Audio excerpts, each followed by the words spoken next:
ಲೇ ರಾಮು, ನಿನ್ಗೆ ಒಂದು ವಿಚಾರ ಗೊತ್ತಾ? ನಮ್ಮ ಪಕ್ಕದೂರಿನಲ್ಲಿ ಪ್ರತಿದಿನ ಆ ಊರಿನ ಜನರಿಗೆ ಅನ್ನದಾನ ಮಾಡ್ತಾರಂತೆ. ಇದು ಮಾತ್ರ ಅಲ್ಲ, ಎಷ್ಟೋ ವೃದ್ಧರಿಗೆ ಆಶ್ರಮವನ್ನು ಕಟ್ಟಿ ಅವ್ರನ್ನ ಕೂಡ ಚೆನ್ನಾಗಿ ನೋಡ್ಕೋತಾ ಇದ್ದಾರಂತೆ. ನಿಜಾನ? ಹಾಗೆ ಮಾಡ್ತಾರೆ ಅಂದ್ರೆ ಅದು ತುಂಬಾ ಕಷ್ಟ ಅಲ್ವಾ ಗೋವಿಂದು? ನಮ್ಮ ಮನೆಯಲ್ಲಿ ಒಂದು ವೇಳೆ ಊಟ ಮಾಡ್ಲಿಕ್ಕೇನೆ ನಾವೆಲ್ಲರೂ ಅಷ್ಟೊಂದು ಕಷ್ಟಪಡ್ತಾ ಇದ್ರೆ ಇಡೀ ಊರಿನ ಜನರಿಗೆ 3 ಹೊತ್ತು ಊಟ ಕೊಡ್ತಾ ಇದ್ದಾರೆ ಅಂದ್ರೆ ಅದು ತುಂಬಾನೇ ದೊಡ್ಡ ವಿಚಾರ. ಹೌದು ರಾಮು, ಅದಕ್ಕೇನೆ ನನಗೂ ಸಂದೇಹ. ಸರಿ ಬಾ, ನಾವು ಪಕ್ಕದೂರಿಗೆ ಹೋಗಿ ಅಲ್ಲಿಯ ಜನರ ಬಳಿ ಕೇಳಿ ತಿಳ್ಕೊಳ್ಳೋಣ. ಅವಾಗ ಅವರೇ ನಮ್ಗೆ ತಿಳಿಸ್ತಾರಲ್ವಾ ಊರಿನ ಜನರು ಎಲ್ಲರೂ ಒಟ್ಟಾಗಿ ಸೇರಿ ಅನ್ನದಾನ ಮಾಡೋದ್ನ. ಹೌದು ಗೋವಿಂದು, ನೀನ್ ಹೇಳೋದ್ ಕೂಡ ಸರಿನೇ. ನಾವೇನು ಈ ಊರಲ್ಲಿ ಕಷ್ಟಪಟ್ಟು ಕೆಲಸ ಮಾಡ್ತಾ ಇದ್ದೀವಾ? ಇಲ್ಲ ಅಲ್ವಾ, ಗಾಳಿಯಲ್ಲಿ ಸುತ್ಕೊಂಡೇ ಇದ್ದೀವಿ. ಸರಿ ಬಾ, ಇವತ್ತು ಅಲ್ಲೇ ಹೋಗಿ ಊಟವನ್ನು ಮಾಡೋಣ. ಅವರಿಬ್ಬರು ಮಾತಾಡ್ಕೊಂಡೇ ಸ್ವಲ್ಪ ಸಮಯದಲ್ಲೇ ಪಕ್ಕದ ಊರಿಗೆ ಹೋದ್ರು. ಅಲ್ಲಿ ಹೋದಾಗ ದಾರಿಯಲ್ಲಿ ಅವರು ರಂಗಯ್ಯನನ್ನು ನೋಡಿದ್ರು. ಯಾರಯ್ಯ ನೀವು? ನಿಮ್ನ ಇದುವರೆಗೂ ಇಲ್ಲಿ ನೋಡ್ಲೇ ಇಲ್ವಲ್ಲ?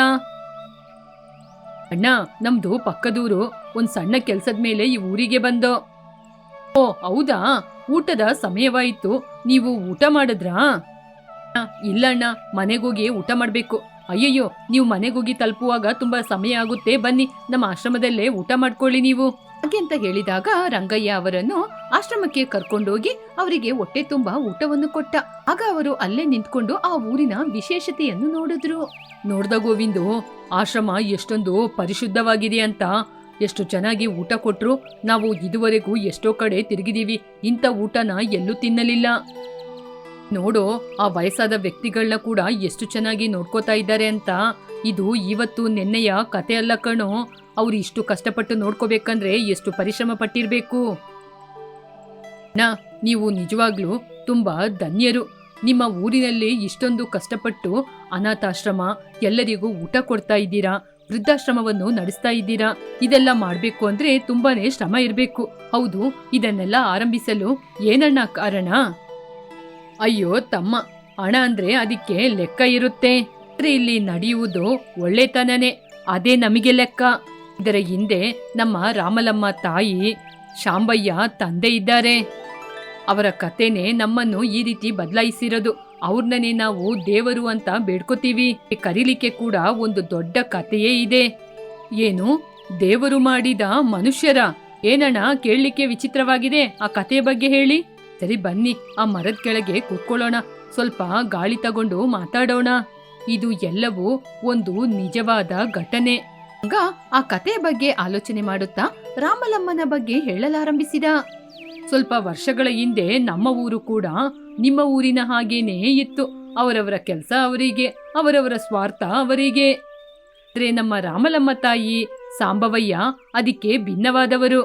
ಹಣ ಆಸ್ತಿ ಅಂತ ಏನೂ ಇಲ್ಲ, ಸಣ್ಣ ಮನೆ, ವ್ಯವಸಾಯ ಮಾಡಿಕೊಂಡು ಅದರಲ್ಲಿ ಬರುವಂತಹ ಹಣ. ಹಾಗೆ ಅಂತ ಅವರ ಬಗ್ಗೆ ಹೇಳಲು ಆರಂಭಿಸಿದ. ಒಬ್ರು ವಯಸ್ಸಾದ ಮುದುಕಿಗೆ ರಾಮಲಮ್ಮ ಅವರ ಕೈಯಲ್ಲಿದ್ದ ಒಂದು ರೊಟ್ಟಿಯನ್ನು ಕೊಟ್ಟು, ಅಜ್ಜಿ, ನಿಮಗೆ ಕೊಡ್ಲಿಕ್ಕೆ ಅಂತ ನನ್ನ ಜೊತೆ ಏನೂ ಇಲ್ಲ, ಈ ರೊಟ್ಟಿ ಮಾತ್ರ ಇದೆ. ನೀವು ಹಸಿವು ಅಂತ ಹೇಳುವಾಗ ನಿಮಗೆ ಕೊಡ್ಲಿಕ್ಕೆ ಏನೂ ಇಲ್ಲ ಅಂತ ನಂಗೆ ತುಂಬಾನೇ ಬೇಜಾರಾಗ್ತಿದೆ. ತುಂಬಾ ಧನ್ಯವಾದಮ್ಮ, ನೀನು ಚೆನ್ನಾಗಿರು. ನಿನಗೆ ನನ್ನ ಆಶೀರ್ವಾದ ಯಾವಾಗ್ಲೂ ಇರುತ್ತೆ. ನಿನ್ನ ಪುಣ್ಯದಿಂದ ಇವತ್ತು ನನ್ನ ಹಸಿವನ್ನು ತೀರಿಸ್ಕೊಂಡು ಹೊಟ್ಟೆನ ತುಂಬಿಸ್ಕೊಂಡೆ. ಹಾಗೆ ಅಂತ ಹೇಳಿದ್ರು. ಅವಾಗ್ಲೇ ರಾಮಲಮ್ಮನ ಗಂಡ ಶಾಂಬಯ್ಯ ಬಂದ್ರು. ಏ ರಾಮಲು, ನೀನು ಮನೆಯಲ್ಲಿ ನಿನಗೋಸ್ಕರ ಇಟ್ಟಂತಹ ರೊಟ್ಟಿನ ತಂದು ಕೊಟ್ಟಿದೀಯಾ?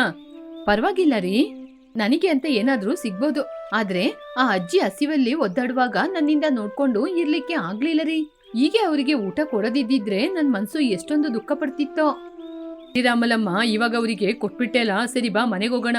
ಏನಾದ್ರೂ ನೀನ್ ತಿನ್ನುವೆ ಅಂತೆ. ನಿನ್ನೆ ರಾತ್ರಿಯಿಂದ ನೀನು ಕೂಡ ಸರಿಯಾಗಿ ಊಟ ಮಾಡಿಲ್ಲ. ಅಜ್ಜಿ, ಇನ್ನೊಂದ್ಸಲ ಈ ಕಡೆ ಬರುವಾಗ ನಮ್ಮ ಮನೆಗ್ ಬನ್ನಿ, ಚೆನ್ನಾಗಿ ಊಟ ಮಾಡಿ ಹೋಗುವಿರಂತೆ. ಹೊಟ್ಟೆ ತುಂಬಾ ಊಟ ಕೊಟ್ಟು ಕಳಿಸ್ತೀವಿ. ಇವಾಗ ನಿಮ್ಗೆ ಸರಿಯಾಗಿ ಊಟ ಕೊಡಕ್ಕಾಗಿಲ್ಲ. ಅಯ್ಯೋ ಅಯ್ಯೋ, ಹಾಗೆಲ್ಲ ಏನು ಇಲ್ಲಪ್ಪ. ಇವಳು ಅವಳಿಗೆ ಅಂತ ಇಟ್ಟಂತಹ ಊಟವನ್ನು ನನ್ನ ನೋಡಿ ನನಗ್ ಕೊಟ್ಲು. ಎಷ್ಟು ದೊಡ್ಡ ಒಳ್ಳೆ ಗುಣ ಇರುವ ಮನಸ್ಸಮ್ಮ ನಿಂದು. ಹೀಗೆ ಇರೋದು ತುಂಬಾ ಕಷ್ಟ. ನಾನು ಹೋಗ್ಬರ್ತೀನಿ. ಹೀಗೆ ಅಜ್ಜಿ ಅಲ್ಲಿಂದ ಹೊರಟು ಹೋದ್ರು. ಹೀಗೆ ಆ ದಿನ ಕಳೆಯಿತು.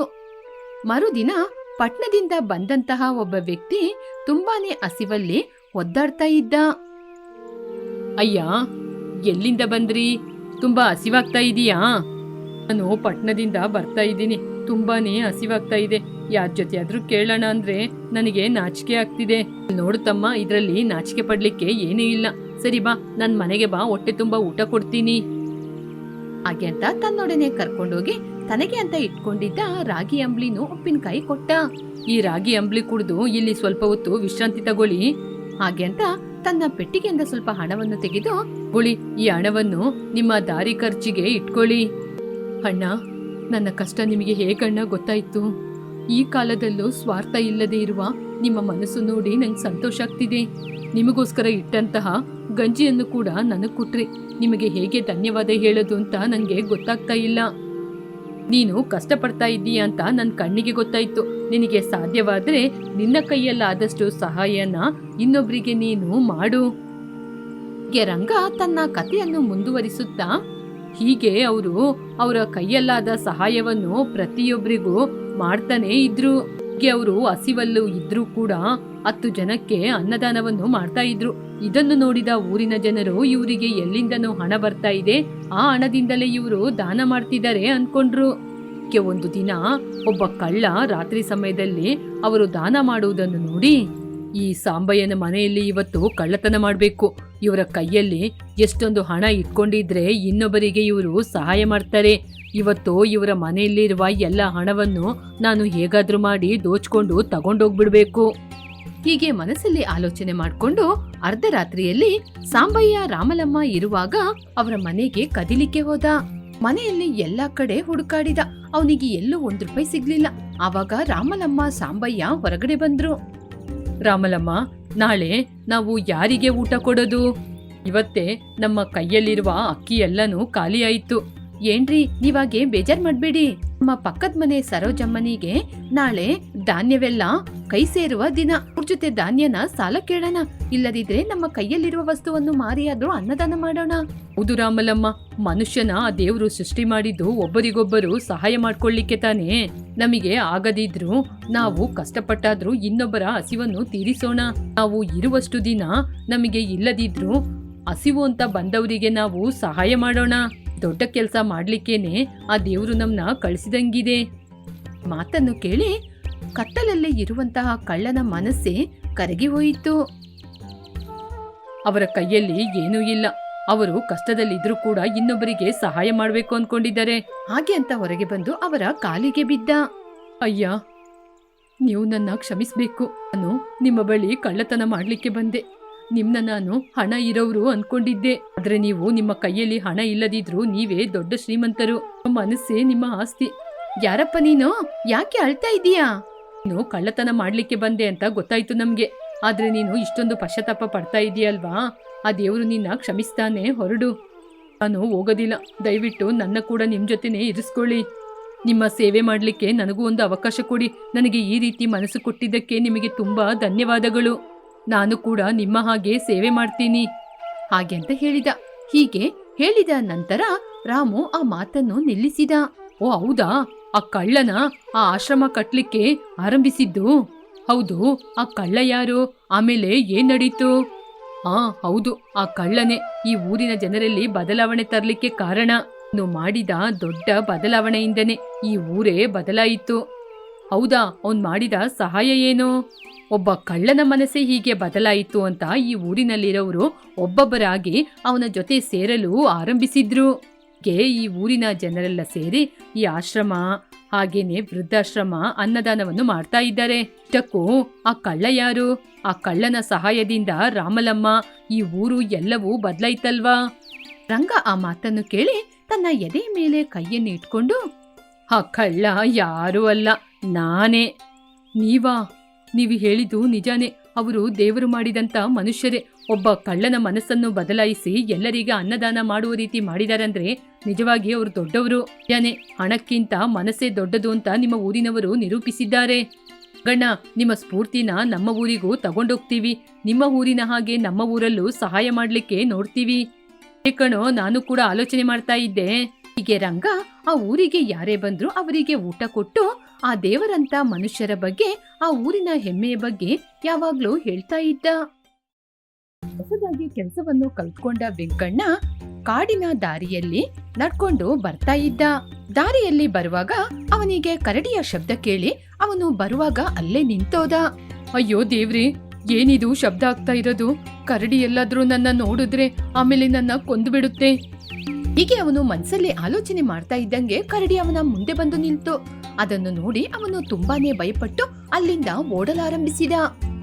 ಹೀಗೆ ಅವನು ಸ್ವಲ್ಪ ದೂರ ಓಡ್ತಾ ಇದ್ದಂಗೆ ಅವನ ಕೈಯನ್ನು ಹಿಡಿದು ಯಾರೋ ಎಳೆಯುವ ರೀತಿ ಅನ್ನಿಸಿತು. ತಕ್ಷಣ ಅವನು ಮೇಲೆ ನೋಡಿದಾಗ ಒಬ್ಬ ಯುವಕ ಮರದ ಮೇಲೆ ಕೂತ್ಕೊಂಡು ಅವನ ಕೈಯನ್ನು ಅವನು ಎಳಿತಾ ಇದ್ದ. ಹೀಗೆ ಅವನ ಸಹಾಯದಿಂದ ವೆಂಕಣ್ಣ ಕೂಡ ಹೋಗಿ ಮರದ ಮೇಲೆ ಕೂತ. ಇಲ್ಲಿ ನೋಡಿ, ನಾವು ಎಷ್ಟು ದೂರ ಓಡಿದ್ರೂ ಕೂಡ ಆ ಕರಡಿ ನಮ್ಮ ಹಿಂದೆನೆ ಅಟ್ಟಿಸ್ಕೊಂಡ್ ಬರುತ್ತೆ. ಕರಡಿ ಯಾವುದೇ ಕಾರಣಕ್ಕೂ ಮರದ ಮೇಲೆ ಹತ್ತದಿಲ್ಲ. ಇಷ್ಟೊಂದು ಅಪಾಯದ ಸಮಯದಲ್ಲಿ ಇಷ್ಟೊಂದು ಬುದ್ಧಿವಂತಿಕೆಯಿಂದ ಆಲೋಚನೆ ಮಾಡಿದೀಯಲ್ಲ, ಯಾರಪ್ಪ ನೀನು? ನನ್ನ ಹೆಸರು ಗೋವಿಂದ್. ನನಗೆ ತಂದೆ ತಾಯಿ ಅಂತ ಯಾರೂ ಇಲ್ಲ. ಹೀಗೆ ಆ ಕಡೆ ಈ ಕಡೆ ಸುತ್ತಾಡ್ಕೊಂಡು ಏನ್ ಸಿಗುತ್ತೋ ಅದನ್ನ ತಿನ್ಕೊಂಡು ಹೀಗೇನೆ ನಾನು ಕೂಡ ಸುತ್ತಾಡ್ಕೊಂಡ್ ಬರ್ತೀನಿ ಹಾಗೆ ಅಂತ ಹೇಳಿದ. ನೋಡಪ್ಪ, ನಿನಗೆ ಕೆಲಸ ಏನೂ ಇಲ್ಲ ಅಂತ ನೀನು ಹೇಳ್ದೆ ಅಲ್ವಾ? ನಿನಗೆ ನಾನು ಕೆಲಸ ಕೊಡ್ತೀನಿ, ಹೊಟ್ಟೆ ತುಂಬಾ ಊಟ ಕೊಡ್ತೀನಿ. ನೀನು ನನ್ನ ಜೊತೆ ಬರ್ತೀಯಾ? ನಿನಗೆ ಎಲ್ಲ ಸೌಕರ್ಯವನ್ನು ಕೂಡ ಮಾಡಿಕೊಡ್ತೀನಿ. ನನಗೆ ಹೊಟ್ಟೆ ತುಂಬಾ ಊಟ ಕೊಡ್ತೀರಾ ಅಂದ್ರೆ ಎಲ್ಲಿ ಬೇಕಾದ್ರೂ ಬರ್ತೀನಿ. ಹಾಗೆ ಅಂತ ವೆಂಕಣ್ಣನ ಹಿಂದೆನೆ ಹೋದ ಗೋವಿಂದ. ಹೀಗೆ ಅವರಿಬ್ಬರು ಹೊರಟು ರಾತ್ರಿಯ ಸಮಯದಲ್ಲಿ ವೆಂಕಣ್ಣನ ಮನೆಗೆ ಹೋಗಿ ತಲುಪಿದ್ರು. ಮರುದಿನ ಬೆಳಿಗ್ಗೆ ವೆಂಕಣ್ಣ ಪಟ್ಟಣದಲ್ಲಿ ಕಲಿತಂತಹ ಕೆಲಸದ ಬಗ್ಗೆ ತನ್ನ ಊರಿನ ಜನರಿಗೆ ವಿವರವಾಗಿ ಹೇಳಿಕೊಡ್ತಿದ್ದ. ಹೀಗೆ ಎಲ್ಲರ ಬಳಿ ಹೋಗಿ ಹೇಳ್ಬೇಕಾ? ಆಗಲ್ಲ ಕಣೋ, ನಾವು ಕೆಲಸವನ್ನು ಕಲ್ತ್ಕೊಂಡಿದ್ದೆ ಇತರರಿಗೆ ಕೆಲಸವನ್ನು ಹೇಳ್ಕೊಡ್ಲಿಕ್ಕೆ.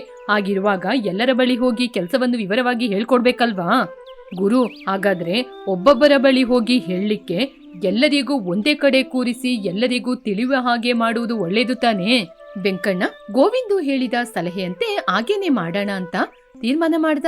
ಹೀಗೆ ಕೆಲ್ಸದ ಬಗ್ಗೆ ಎಲ್ಲರಿಗೂ ತಿಳಿದ ನಂತರ ಊರಿನ ದೊಡ್ಡ ಮನುಷ್ಯನಾದ ರಂಗಯ್ಯ ವೆಂಕಣ್ಣನನ್ನು ನೋಡ್ಬೇಕು ಅಂತ ಹೇಳಿದ್ರು.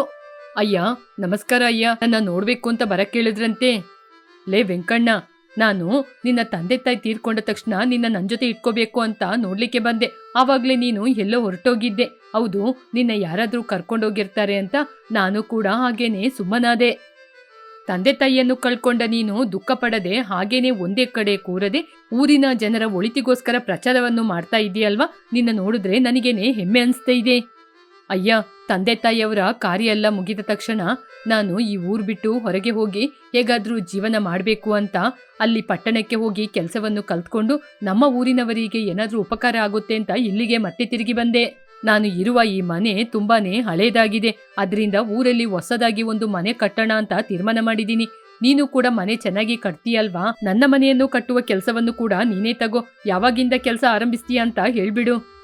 ಸರಿ ಅಯ್ಯ, ನಾಳೆಯಿಂದನೇ ಕೆಲಸವನ್ನು ಆರಂಭಿಸೋಣ.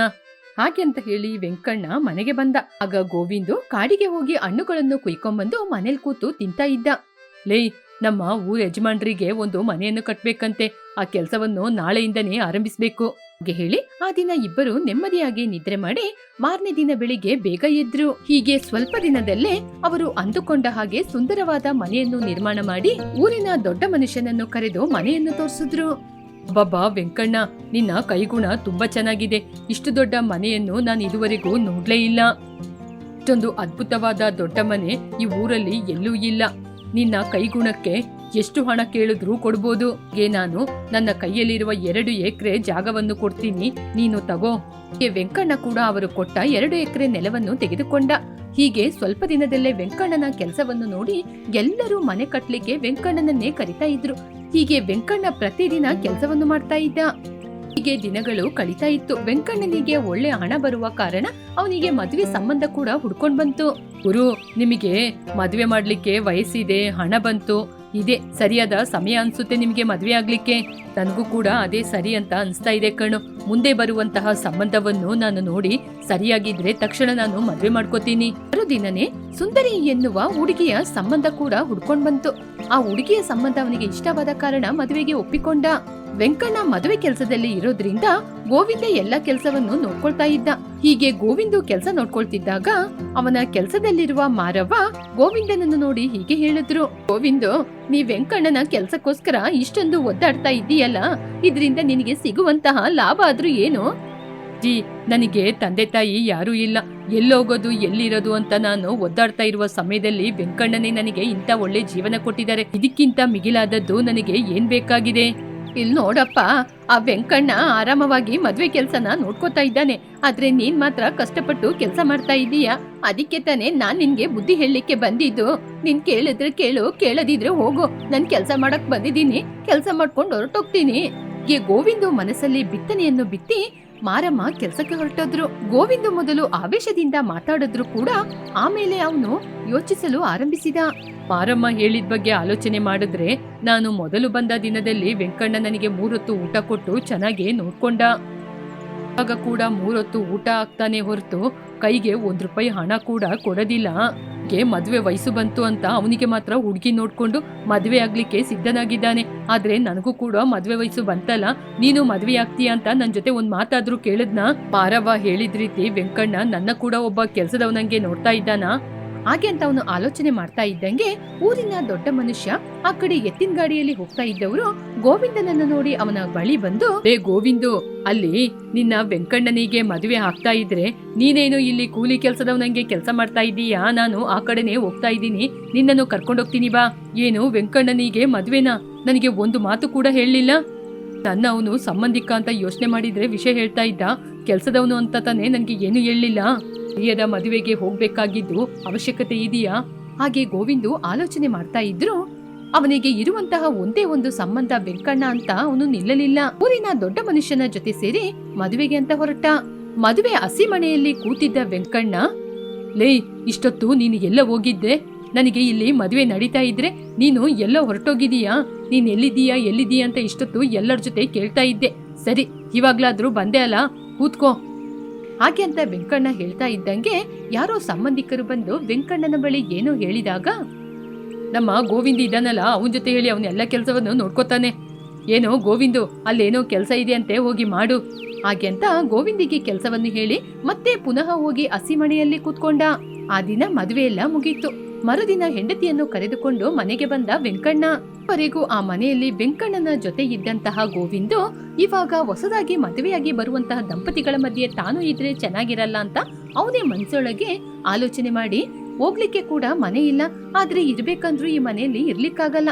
ಅದಕ್ಕೆ ಅಂತ ನಮ್ಮ ಊರಿನ ಯಜಮಾನ್ರು ಪಕ್ಕದಲ್ಲಿ ಸ್ವಲ್ಪ ಜಾಗ ಇದೆ ಅಲ್ವಾ, ಅಲ್ಲಿ ನೀನು ಮನೆಯನ್ನು ಕಟ್ಟು. ಮನೆಯೆಲ್ಲ ಚೆನ್ನಾಗಿ ಕಟ್ಟಿಯಾದ ನಂತರ ನನ್ ಜೊತೆ ಹೇಳು.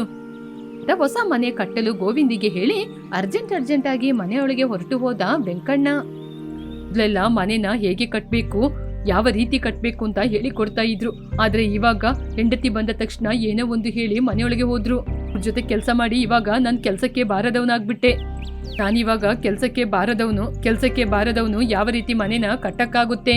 ಹಾಗೆ ಅಂತ ಮನ್ಸೊಳಗೇನೆ ತುಂಬಾನೇ ಬೇಜಾರ್ ಮಾಡ್ಕೊಂಡು ದೊಡ್ಡ ಮನುಷ್ಯನ ಮನೆ ಪಕ್ಕದಲ್ಲೇ ಒಂದು ಮನೆಯನ್ನು ಕಟ್ಟಿ ಆ ಮನೆ ಕೆಲಸ ಪೂರ್ತಿ ಆಯ್ತು ಅಂತ ವೆಂಕಣ್ಣನ ಬಳಿ ಹೇಳಲಿಕ್ಕೋಸ್ಕರ ಗೋವಿಂದು ಬಂದು ವೆಂಕಣ್ಣನ ಬಳಿ ವಿಷಯವನ್ನು ಹೇಳಿದ. ಅಣ್ಣ, ಮನೆ ಕೆಲಸ ಎಲ್ಲ ಮಾಡಿ ಆಯ್ತು, ಒಮ್ಮೆ ಬಂದು ನೀವು ನೋಡಿದ್ರೆ ಚೆನ್ನಾಗಿರುತ್ತೆ. ಹಾಗೆ ಹೇಳಿ ವೆಂಕಣ್ಣ ಕೂಡ ಗೋವಿಂದನ ಜೊತೆನೆ ಹೋಗಿ ಗೋವಿಂದು ಕಟ್ಟಿರುವ ಮನೆಯನ್ನು ನೋಡಿ ತುಂಬಾನೇ ಆಶ್ಚರ್ಯಪಟ್ಟ. ಗೋವಿಂದು, ಈ ಮನೆನ ಎಷ್ಟೊಂದು ಸುಂದರವಾಗಿ ಕಟ್ಟಿದೀಯ. ನಾನ್ ಕೂಡ ಇಷ್ಟೊಂದು ಸುಂದರವಾಗಿ ಕಟ್ಟದಿಲ್ಲ. ನೀನು ಎಷ್ಟು ಚೆನ್ನಾಗಿ ಕೆಲಸವನ್ನು ಕಲ್ತಿದೀಯ ಕಣೋ. ಮುಂದೆ ನೀನು ನಾನು ಜೊತೆ ಸೇರಿ ಕೆಲಸ ಮಾಡೋದ್ ಬೇಡ, ನೀನೇ ಸಪ್ರೇಟ್ ಆಗಿ ಕೆಲಸ ಮಾಡು. ನೀನು ಸ್ವತಂತ್ರವಾಗಿ ಬದುಕಬೇಕು ಅಂತಾನೆ ನಾನು ಈ ರೀತಿ ಮಾಡಿದ್ದು.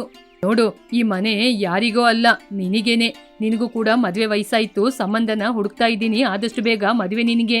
ವೆಂಕಣ್ಣ ಮಾತಾಡುವಾಗ ಗೋವಿಂದಿಗೆ ಕಣ್ಣಲ್ಲಿ ಕಣ್ಣೀರು ಬಂತು.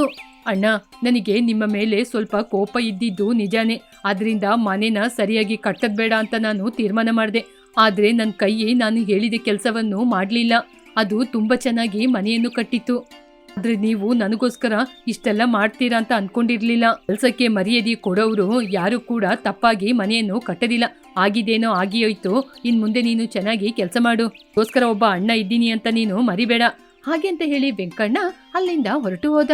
ಅಂದಿನಿಂದ ಒಬ್ಬರಿಗೊಬ್ಬರು ಸಹಾಯ ಮಾಡ್ಕೊಂಡು ಅವರವರ ಜೀವನವನ್ನು ಸಂತೋಷವಾಗಿ ಮಾಡ್ತಾ ಇದ್ರು.